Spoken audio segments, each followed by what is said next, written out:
kita ipatpat, labiyahan sa kaluwasan, atong nga matupad.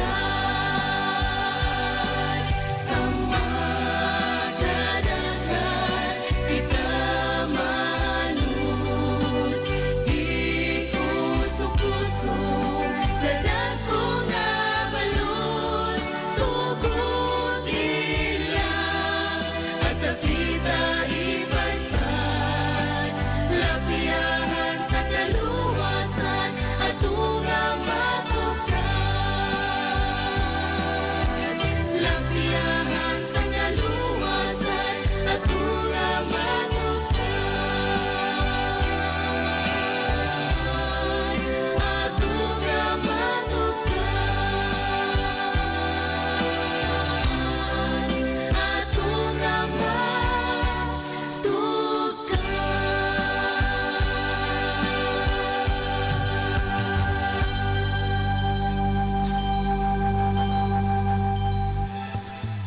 Ang matagpulong kinabuhi anda, bisan kalos ang asang napita. Ikaw adunay bagong paglaong, makaadto ta sa langit nga gihandong. Kung masundok ka, ikaw pagahumpayon niya, usa ka nunay maminaw mga kabanglaong sa atong pagsiya. Tungod sa pulong ni Jesus, kita na bago na. Magtampo o mag-aawit kita, ibahan ang kumpanya. Pagtuog paglaong, higala na watagaron. Kini ang atong Hope Radio.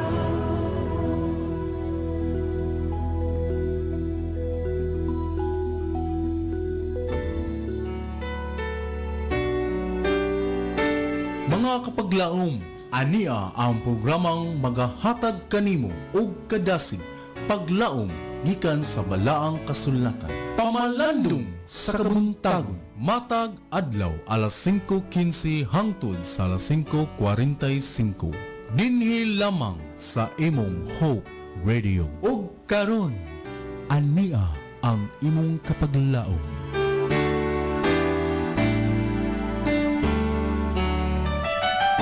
Gamanon ka Ginoo, takos gayong daygon ng imong gahom dili gid matugkad. Ikaw ang nagabuhat sa langit, sa yuta, sa dagat ug sa tuburan sa mga tubig. Nga bisan pa niya na ikaw na higugma sa imong mga linalang. Good morning Toledo, good morning Philippines, good morning world. No?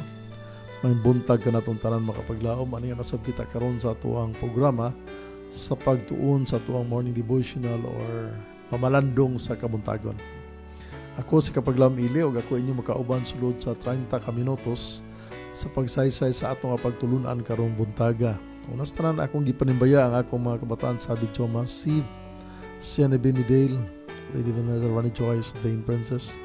Kanunay nga nagapaminaw sa tuwang istasyon o sa tuwang kauban karon nga nagmanage sa technical portion of our operation ng ato yung production manager makapaglaom, Kapaglaom Ron Gilaran. No? Ako po gitimbaya ang panimbalay ni Brother JD, Dilayla D, Lira Gab, kung inahan, usab ang mga kambarihan, panimbalay usab sa mga Himera, George and family, Bakulod family, Kapaglaom John Alipuyo, and family, taga Anupog nga iglesia, Kapaglaom Tadena, Kapaglaom Valencia, Ruelan, Partulan, Gidakan, Licardo, Tipdas family, Balulot, Palangi, Iyas family, Dilao, Batelo, Serrano, Suson, Mondares, Torno, Aranyas, Bacalya, Decon, Pardelio, Cañada family, Dagohoy, Bituca, Pasignahin, Embadura, Pondoon, Yusores, Buktot, Pires, Yongko, Pastoriti, Boco, Tabanao, Montero, Boscado, Indino, Gantalao, Carmelotes family, Igay, Mendez family, Villanueva, Bacalian, Higanti Frances Castella, Puente Negra, Rosalita Family Salvador, Minolos, Flora, Caro D, Ababon Family Momo, Lim Villarosa, Dayday, Lambuhon, Abiliana Family, Vicente, Coyos, Paradiang Family Sasel, Fernandez Family Malinaw, Suroy-Suroy, Nadela, Tagalugon, Mahinay, Tugahan, Raso Family Swansing, Cordinera, Ritoya, Ibo Family Lapad, Pacquiao, Bacos, Reponte, Tampos, Ondaloc Family Morelias, Dalinia Family Silion, Salva, Carbiledo, Caballero, and the members of the Calatrava Seventh Adventist Church, Balamban, Tuboran, Santa Lucia, Buanoy, Liki, Kandumugdog, Tubigag Manok, Magdaguok, Tabuilan, ug ato magkapaglahom sa Western Cebu District, both North and South. Atong gikamingawan nga mga kapaglahom o mga kaanib sa Cebu Federation of Seventh Adventist Church o ang ato ang kapaglahom alob usab, no?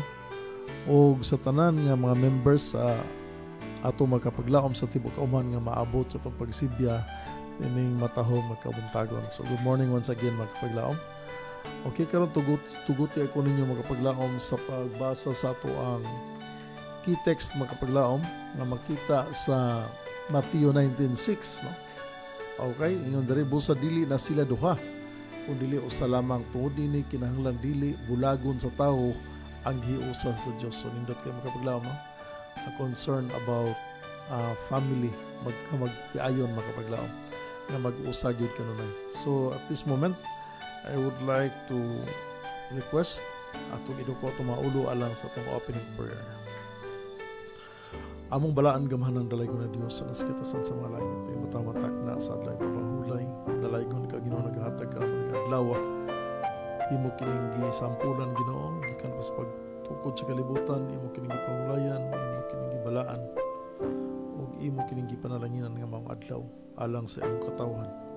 Dalaygon ikaw Diyos nga naghatag nini kanamo nga duna kami nindot nga paghihibalay kanimo nini mga adlaw Diyos, among pagsimba diha kanimo kung ginaampo sa Diyos sa among kapaglaom nga nagapaminaw karong kabuntagon ka mag-extend Diyos sa imong mga bukton nato kanila dunay mga problema financial, pupili mga panglawas, relationship uban pa Ginoo nga mga kahuang sa kinabuhi.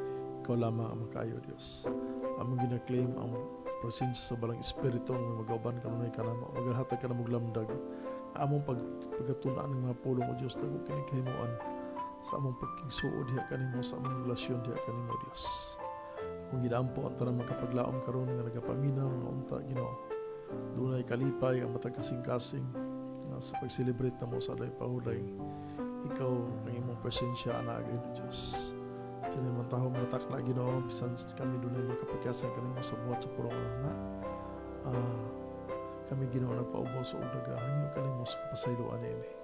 Kung ikaw magkauban ka namo, makabaton kami kalipay o magkakaton kami mga butang bagong pulong manhap kanimo. Salamat sa imong pagpatalinghog. Among itugyan kanimo ang tanan sa Hesus ang bugtuman luwas. Amen. Kung human ini magkapaglaom, mabalik kita human ini manindot ang mensahe sa awit nga atong pabalandungan sa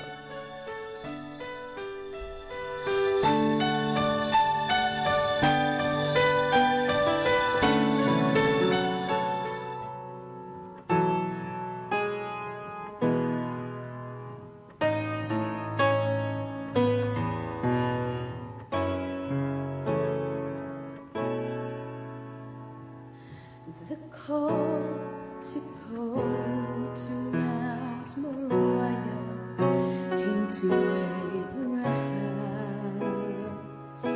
but the offering placed before the Lord was not a lamb. He bound his only son, and when the knife was raised, a sacrifice became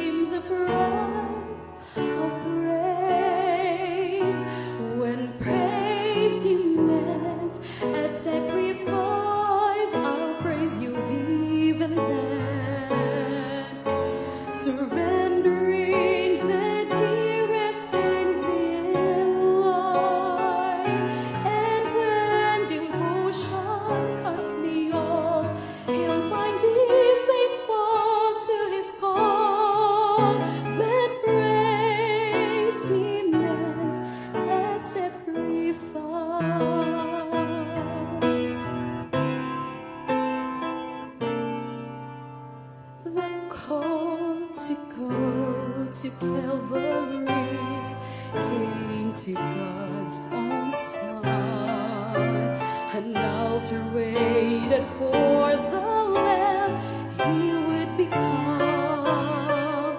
His hands reached up to heaven as the cross was raised, and with His life He paid the price of praise. When praise demands a sacrifice, I'll praise You even then, surrendering the dearest things in life. And when devotion cost me all, He'll find me faithful to His call. When praise demands a sacrifice, God hears a word of praise we left, but I have found He is honored more by what I'm willing to lay down. When praise demands a sacrifice, I'll praise You even then, surrendering the dearest things in life. And if devotion cost me all, He'll find me faithful to His call. When praise demands a sacrifice, I worship even then, surrendering the dearest things in life. And when devotion cost me all, He'll find me faithful to His call.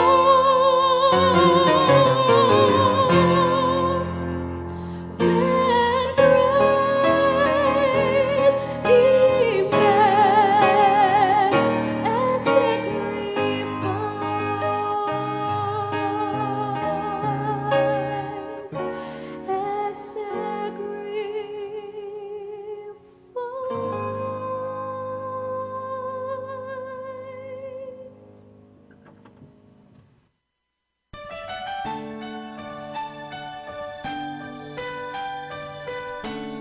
Okay, good morning once again mga kapaglaom, no? Ani nga nagkikita karon sa ato ang pagtuon, sa ato ang pagtulunan karon kabuntagon.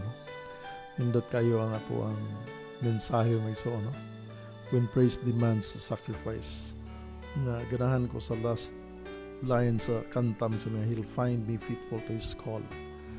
Kung gitawag kita kaniya miso makit-anon tata nga sa matinud-anon ta kaniya pagkanindot, no? The call to go to Calvary came to God's own Son. An altar waited for the Lamb. He would become His Son's reach up to heaven as the cross was raised. And with His life, He paid the price of praise. Tungod kay ang atong praise demands a sacrifice, mga kapaglaom. So, unsa may atong respond na mga kapaglaom, siguro, unsa, kanang gitawag na itong giingon din sa linya nga, He'll find me faithful to His call. Kung tawgon ta sa Ginoo mga kapaglaom, mahikaplagan ang kita unsa matinud-anon mga kapaglaom. So back sa to ang pagtuon mga kapaglaom, by the way, happy birthday kapaglaom Larry Gontalaw. Unsa no? Happy birthday kanimo diha uban sa imong panimalay, no? Happy birthday Ma'am Connie Rizaga. So this morning we are so thankful to God nga nag-celebrate kamo sa iyong birthday. Paghinumdom sa inyong adlaw na tawhan mga kapaglaom. Okay. So, once again, good morning mga kapaglaom. Magtuon sab kita karon sa one of the heroes of faith. Nga itong makita mayson sa Hebrews 11 mga kapaglaom. So, kuro magtuon kita karon sa 5 vital lessons from the life of Isaac. No? Atong hisgutan karon ang kinabuhi ni Isaac mga kapaglaom. No? So, atong title karon is Let God Choose a Mate for You. So, ang una mga kapaglaom, ang Dios atong tugutan nga may mopili sa atong unsa kapari sa kinabuhi. So kini ako ang partner ng kapaglaom, single ni siya nga. Ang Ginoo iya yung gihanyo ani nga magpili siya sa iyang partner. Kapaglaom ron, no? So ingon diri magpaglaom nga Isaac is one of the most faithful biblical characters who are mentioned in Hebrews 11. So kini si Isaac usag yun nakalinyada ni siya makapaglaom sa mga heroes of faith, no? Sa Hebrews 11. He is the promised son of Abraham and Sarah. His name means laughter, which is derived from the reaction of his mother when she heard that she will have a child in her old age. So kini si Isaac, anak kini ni Abraham ug ni Sarah, usa ka promised son makapaglaom nga ang meaning sa iyang ngalan Isaac is laughter. Kanang nga nag-laughter tungod kay pagkadungog ni Sarah nga mabuntis siya at the age of 90 plus. Makapaglaom perting katawan niya kay uwaw po kay bitaw ning buntis ang paglaom at tiguang ba, no? Sinan ka ng 80 ka mabuntis pagka magpa-prenatal ka sa pagkaroon makapaglaom murag maikog ta sa mga kuan ba, sa mga palibot ato. But actually it happened in the Bible because nagpakita lang kini nga wala imposible sa Ginoo magkapaglaom. Bisan sirado na maabre pa gina sa Ginoo. So mao ni nga nakatawa ni si Sarah mayo nga mabuntis siya. Bisag karon siguro makita tag mga 80 nga nagbuntis magpa-prenatal magkanumrog katawanan por kay ba. So he later married to Rebecca and has had 2 sons, Esau and Jacob. So naminyo siya makapaglaom si Isaac ni Rebecca na nakabaton siya ang anak nga si Esau ug si Jacob. The story of Isaac started in Genesis 21 and continued to Genesis 27. So kining 21-27 makapaglaom naa diri ang sugilanon mahitungod ni Isaac. With this in mind, there is no doubt that we can learn a lot from his life. Isaac's story must teach us lessons about how to be a man of God and a man for his family. Usa ka tawo nga iya sa Dios o usa ka tawo nga para sa iyang pamilya makapaglaom. Hindot no? Though not perfect, wala man gi perfecto makapaglaom, the life of Isaac will certainly teach us many lessons. So ang kinabuhi ni Isaac magatudlo kanato sa daghang leksyon makapaglaom, no? So dire mo na let God choose a mate for you. Mo na ito ang pagtuon karon. So next to baptism, choosing a mate is one of the most important decisions that you will ever make in the lifetime.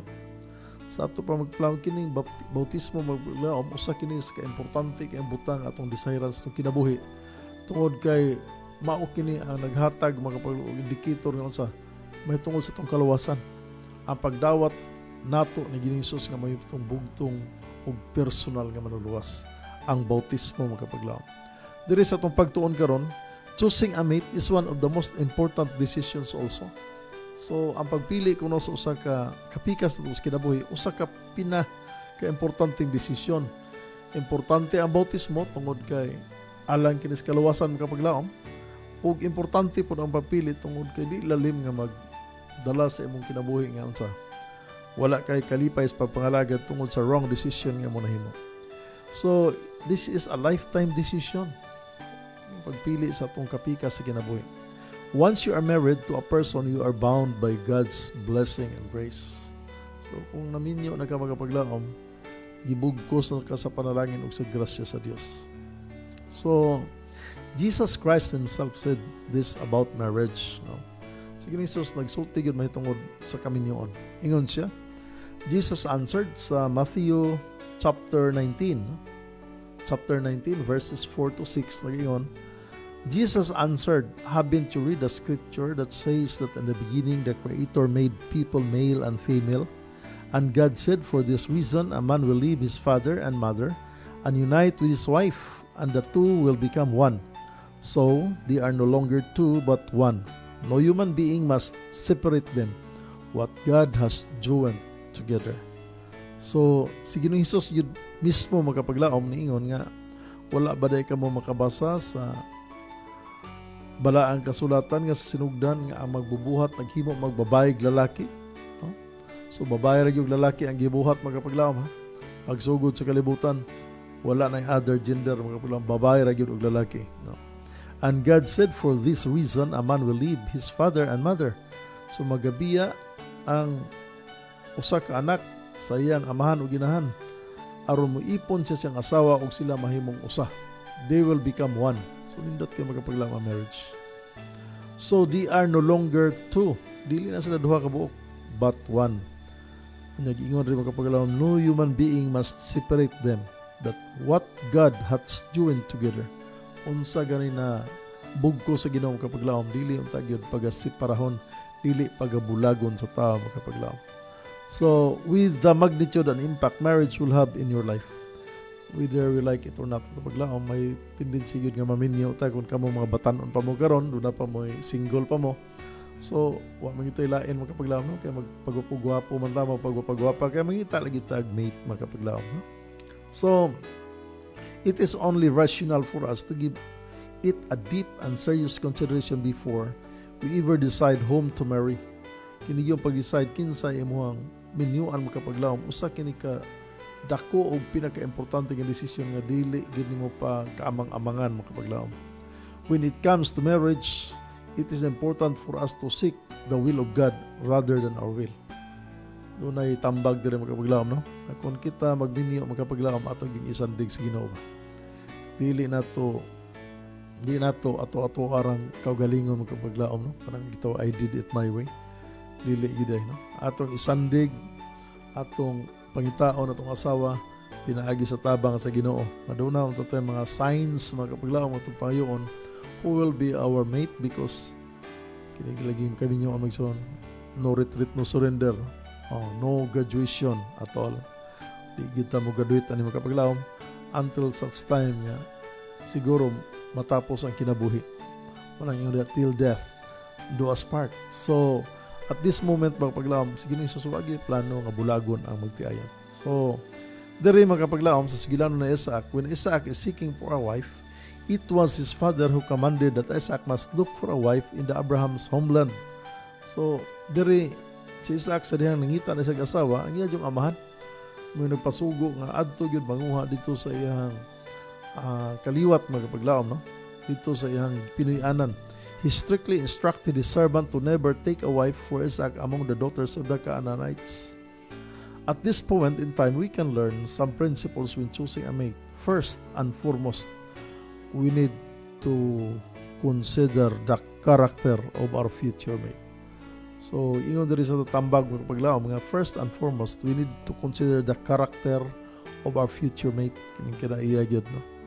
Ang uban po na magawitan ahon mga kapaglaom, no?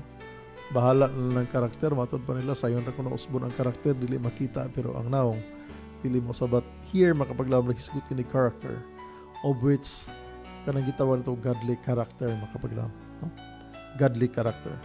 Abraham knew the Canaanites are destined to ruin because of their wickedness. Isaac marrying a Canaanite would mean that he might be influenced to follow their sinful ways. So saygod makapaglaom kung adto punta sa tuang naminyuan nga lain-lain og kinaiya makapaglaom, patakdan ta, no? Bisan pa sa pamalika siguro, bisan pa sa ubang makinaya, magtakod yun makapaglaom tungod kay nahimo na magutang usa, no?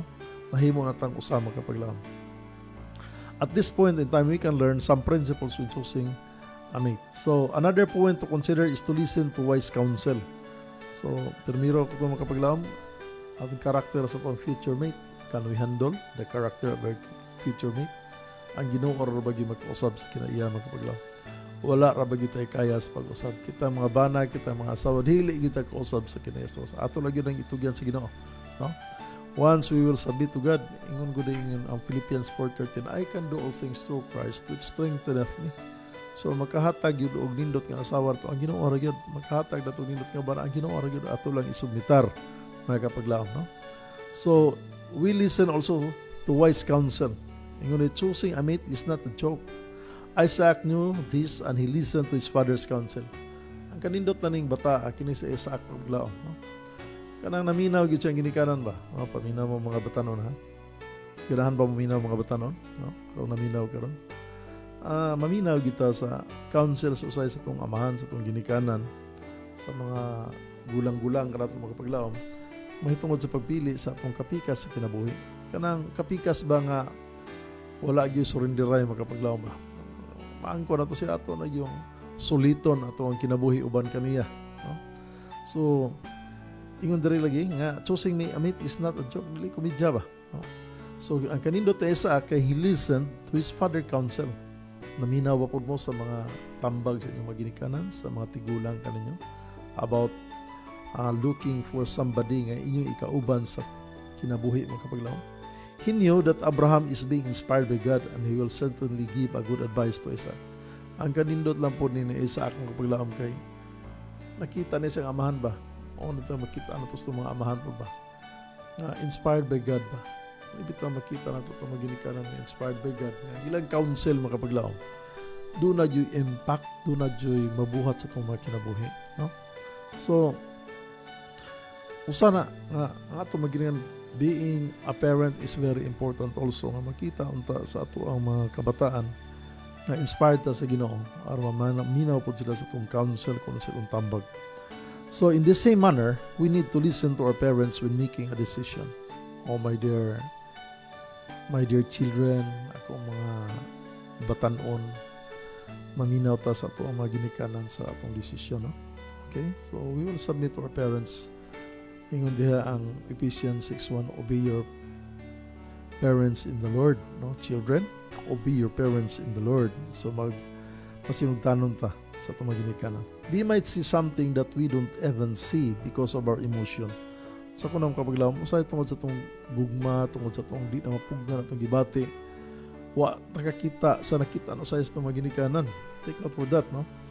Atong mga ginikanan na itong mga mahalas kinabuhi, nagtanaw po na para nato, pero sa magdigid kakauyon. But actually, my friends, my dear brothers and sisters, mga kapaglaom, mamamati po ta nila. Mamamati po ta nila unsay ilang nakitaan tungod kay there are things nga we cannot see. Matod pa diri covered sa itong emosyon ba nga nag-uros-uros yun yung pagbati, mga kapaglaom. Di na mapugnan, no? Wan ay makapugong sa bulog sa imong gugma ba. Finally, we can also seek counsel from our pastors and elders. Doon na tayo mga elders, mga higala, na magkamamutambag ka na ito, may tungod sa itong pangaso noon, sa itong pamanunon, mga kapaglaw. So, let God write your love story and you will have a more blessed marriage. Kung ang Ginoo gid ka magsulat sa itong sugilanon, sa itong love story, mga kapaglaom, unsa man, do na yun nindot nga resulta. Finally, when we read the story of how the servant of Abraham found a wife for Isaac, we can really see the hand of God working in the scene. Abraham's servant prayed, O Lord God, O my master Abraham, please give me success this day and show kindness to my master Abraham. Genesis 24:12. Not only did Abraham and Isaac put their providence in the hands of God, but also the trusted servant. Ang kanindot mga paglaom kay ang whole family ni Abraham ba? Nagasalig sa Ginoo kana bitang hasta ang imuha mga servants, ang imong mga suod kanimo mga kapaglaom. Nindot kay ba nga nagkahiusa gyud ang imong panimalay gikan sa imong asawa, imong anak, imong mga parente, ang imong mga sulugoon, pariha ba. So mo'y kanindot na ng kinabuhi ni Abraham mga kapaglaom. So this shows us that God will guide those who seek His will.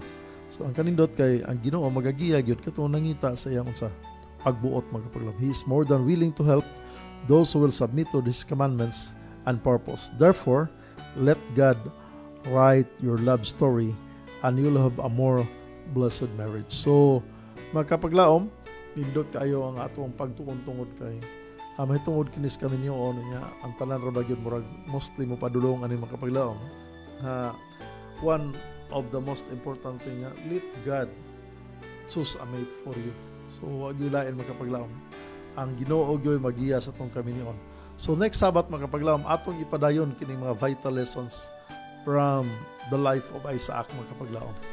So, karon ang atuwa is let God choose our mate.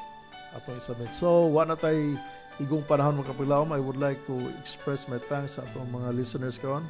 Ma'am Fee, good morning. Kapaglaom ili watching Luok Bato. God bless ni mo, ma'am. Uban sa imong kauban des panimalay, no? Usab kang kapaglaom Gloria Trasuna, happy Sabat diha kapaglaom ug sa tanan, no? Kapaglaom happy Sabat to all. Ingon pod si kapaglaom Carmelita Cabo, good morning kapaglaom, happy Sabbath. Nag-greet sila kanato mga kapaglaom. Usab si kapaglaom Lodi Gudan dito sa Gihulngan. Good morning kapaglaom, watching from Hibayo, Gihulngan, Negros mga kapaglaom. Of course, ang akong suod kay higala, a strong supporter. Kapag lang Benjaroa, salamat sa inyong panimalay sa pagsuporta. Dalay ko na Ginoo. Saludo ako. Happy Sabat. Kapag laom. Sir Camilo, God bless as always. Magapanalangin ang Ginoo kanato. Ug sa tanan ng magpaglaom nga nagapaminaw karon ining kabuntagon, dalaygon ang Ginoo makapaglaom. So wala na tay igong oras. Kini sa paglaom ili nga mag-ingon ang Dios ng pagkinabuhi mudangat sa kaluwasan gikan ni Kristo Jesus ug atong maangkon ang kinabuhing walay katapusan.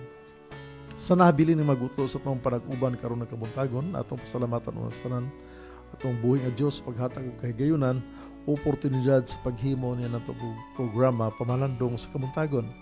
On behalf of Hope Radio Toledo, we would like to thank our Central Vision Conference President, Paglaom Church Nogra, our Central Vision Conference Communication Director, halayo karon kanato Kapaglaom Lord Arangues o Banamon Social, our Station Manager Kapaglaom Efren Ortega, our Production Manager, grabe kagugihan sa Bulaton, Kapaglaom Ron Sheridan Gilaran, akong ikauban karon mga kapaglaom, ug sa tanang makugihon nga media missionaries, ug sa tanan nga mga kapaglaom sa inyong makanunayong pagsuportar sa ato ang istasyon. No?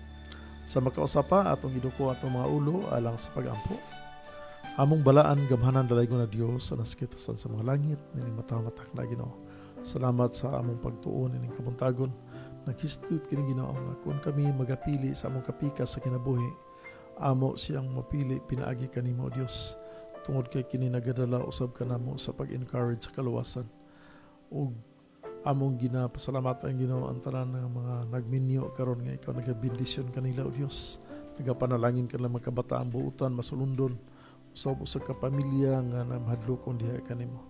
Itugot o Dios nga magmalipayon ang mga kapaglaom nga nagapaminaw karon ang matag panimalay bisan dunay mga problema apan kun ikaw na tiliwala o Dios, kami makabaton sa kalipay. Ang balang espiritu among gina-claim matag karon unya mo reforma sa among kinabuhi. Sa among pagpangalagad hangtod sa imong pagbalik o Dios, walay usa nga mawala sa among kapaglaom gikan sa labing gamay nga bata hangtod sa labing hamtong sa matag panimalay nga nagapaminaw sa among programa ug sa uban pang mga pagsibya na maabot sa tibuok kaumhan. Among gidaampo Dios nga ikaw magauban kanunay kanamo, among kinahitugyan uban sa pasayloan sa mga sala sa ngalan sa ang bugtuman luwas. Amen. Ug samtang kami magapadayon sa pagsibya sa mensahe sa paglaom nga si Jesucristo mobalik. Good morning once again and happy Sabbath.